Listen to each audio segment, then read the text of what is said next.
On June 27, 1995, Ruth Selby was babysitting her 2.5-year-old grandson, Marcus Furman, as she often did at her daughter and son-in-law's home in Sacramento, California. But on this day, she ended up needing a little extra help. Much of the footage in this story was taped as events unfolded.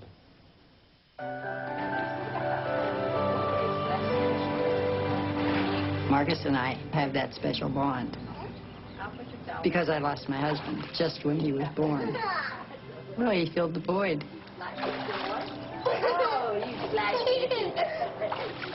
He has so much energy.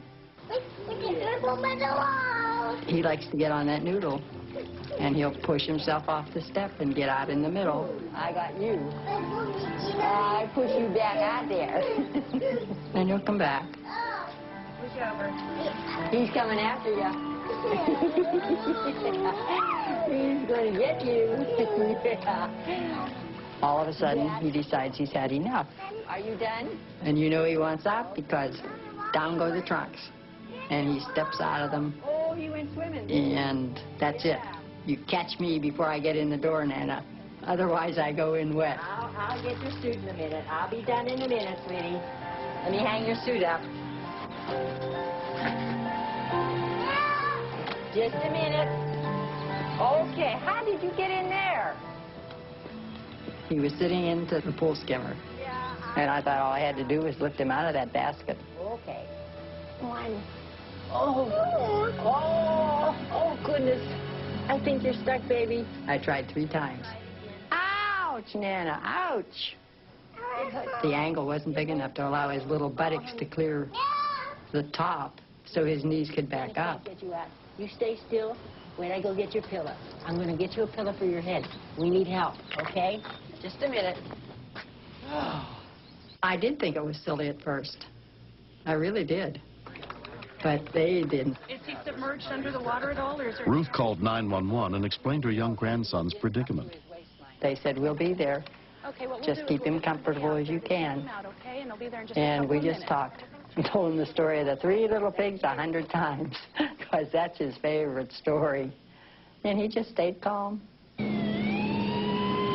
Within 10 minutes, a Sacramento fire unit arrived on scene, including firefighter John Segali. We've had everything stuck. I mean, I've seen some stuff, but to be able to squeeze down into something the way he did, that was just 1 in a million. Only a little boy could get in something like that. Marcus, how'd you get in there? We could see from his color that his circulation was okay. His knees are up against a sleeve here. You try to go for the simplest to the worst, you know. You really don't want to tear his father's swimming pool apart. A little cold, just a little soap, Marcus. See if it'll make you nice and slippery. It looked like a little soap was going to get him right out of there. He didn't have any trunks on. He was in his birthday suit and just soft as a baby. But it wasn't that easy.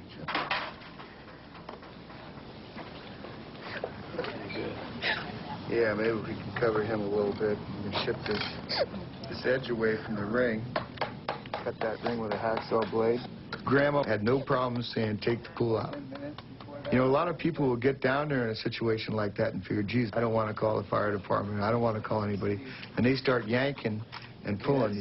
She would have really, really hurt him. Okay. Careful with his arms. That thing's sharp. Yeah. Okay. Looks like he's stuck in there, huh? Yeah, he's still stuck. We were going to take the pool out. That's all it was to it. But we needed a little more than the chisel that we had and the hacksaw, and so then that's when we called the Rescue 6. Captain Jay Bowdler was among the members of the specially trained and equipped rescue unit. It's an outgrowth of the Federal Urban Search and Rescue Team, which goes out to things like the Loma Prieta earthquake, Northridge, and most recently we went to Oklahoma City at the bombing there. Battalion Chief Joe Cherry took charge of the scene. My concern was get him out quickly, but don't get him out so quickly that you hurt him. He's got some sharp edges that trap his knees, both top and bottom. Here, that we were going to be able to get him out rapidly unless we just went in and start jackhammering out the concrete.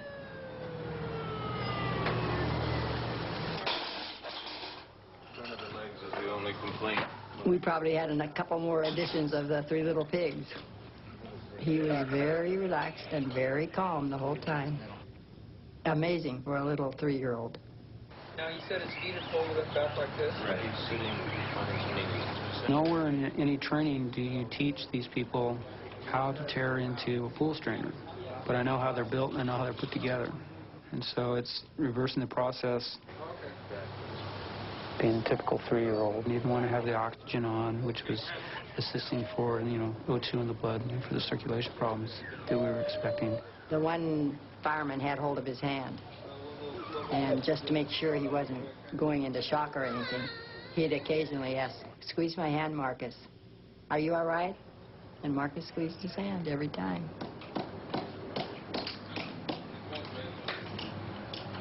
Now we got to be concerned with his shins. Everybody's shins are bad, and especially little boys. I guess that's what they're made for, girls to kick them in their shins. I've got fat hands, and it helped being that I could get my hand in there between his shins and the bottom of the drain. Virginia's our neighbor, and she brought Marcus a popsicle at one point and got a drink for him, which I tried to give him, but he was not going to have anything to drink or anything to eat until he got out of that basket. My guys were wonderful. I mean, they were talking to him about whether he wanted to be a firefighter when he grew up, and trying to explain to him, "Oh, look at that. This is a neat tool. Look at that thing, Marcus. Oh, look at that drill. Does Daddy have a drill like that?" So you have this 3-year-old dialogue going on. I think most firefighters are sometimes 3-year-olds at heart. Get back the lawnmower, okay? They're going to drill a little bit. I knew they had to get very close to him with the drill. They kept him shielded. The one fireman, which he later called Big D, held his hands right on his knees and right on his thigh, so that if they got too close to any kind of flesh, that it would be theirs and not Marcus's.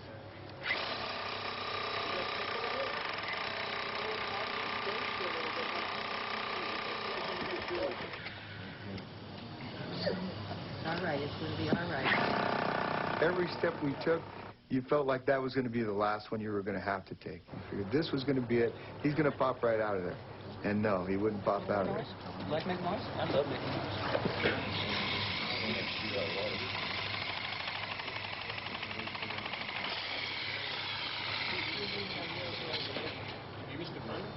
By the time Marcus's father, Mark, got home, the little boy had been stuck in the pool skimmer for nearly 2 hours. And there's fire trucks parked here and an ambulance and, the news crews and neighbors are all, both sides of the street, all kind of looking over around. I want to see how my son's doing. And just because of the sheer number of people around him, there was no way I could actually get to him. Is it your knees? At one point in time, he started to cry. We were hoping to sort of keep his mind focused on something else. And Dad took that job over from us after he jumped in the swimming pool. And believe me, that was a help, because then we could concentrate on nothing but the extrication. Good stuff. The big time stuff. Be careful next time, huh? At that point, you're not thinking about what it's going to cost you to get it fixed or anything else. It's just, okay, how much more are we going to have to do to get him loose? My mother always said, if you fall and cry, you are fine. It's when they fall and you don't hear a sound that you better get scared.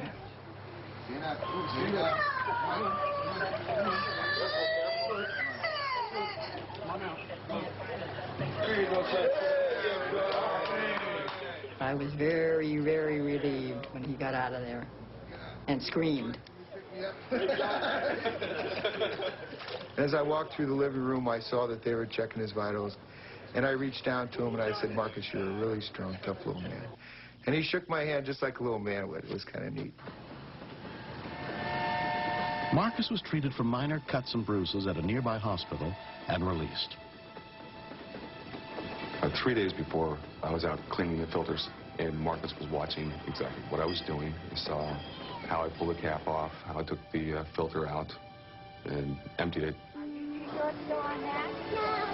If you were with Marcus all day long, you would find out what he can do. If you use a hammer, he'll use a hammer.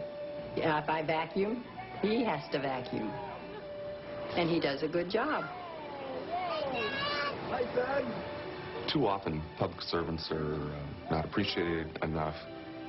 They spent a lot of time and a lot of effort taking care of my son, and I want to show how appreciative I am. Look at the other guys. It wasn't until later that I found out that the one unit that was actually there was also there with Oklahoma City bombing. That definitely makes you feel a lot more safe to know that that unit is here in town. You cook this yourself? I guess it's sort You wish. Don't you know the recipe? Marcus was as happy as he could be to get out of there. He watched what they did and shows us what they did all the time. How they got him out, how they chipped away the cement. With a big truck, so boom, boom, boom, boom. But of course, at 3, nobody can understand it but Nana and Mom. Go. Flow. Get up. Go. Flow. Shortly after the incident, Marcus celebrated his 3rd birthday. He knows that she's the grandmother and I'm the mom, but it's kind of like he's got 2 moms. I don't know how she does it sometimes, to be quite honest with you. I mean, on my days off, when I've got them all day, I can appreciate that much more that I've got her. Oh, a new comic tape. I would not say Marcus would never do that again because he's just too into everything.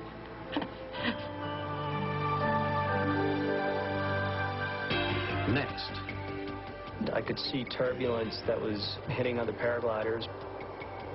I saw it hit Terry. It was almost like him hitting a wall.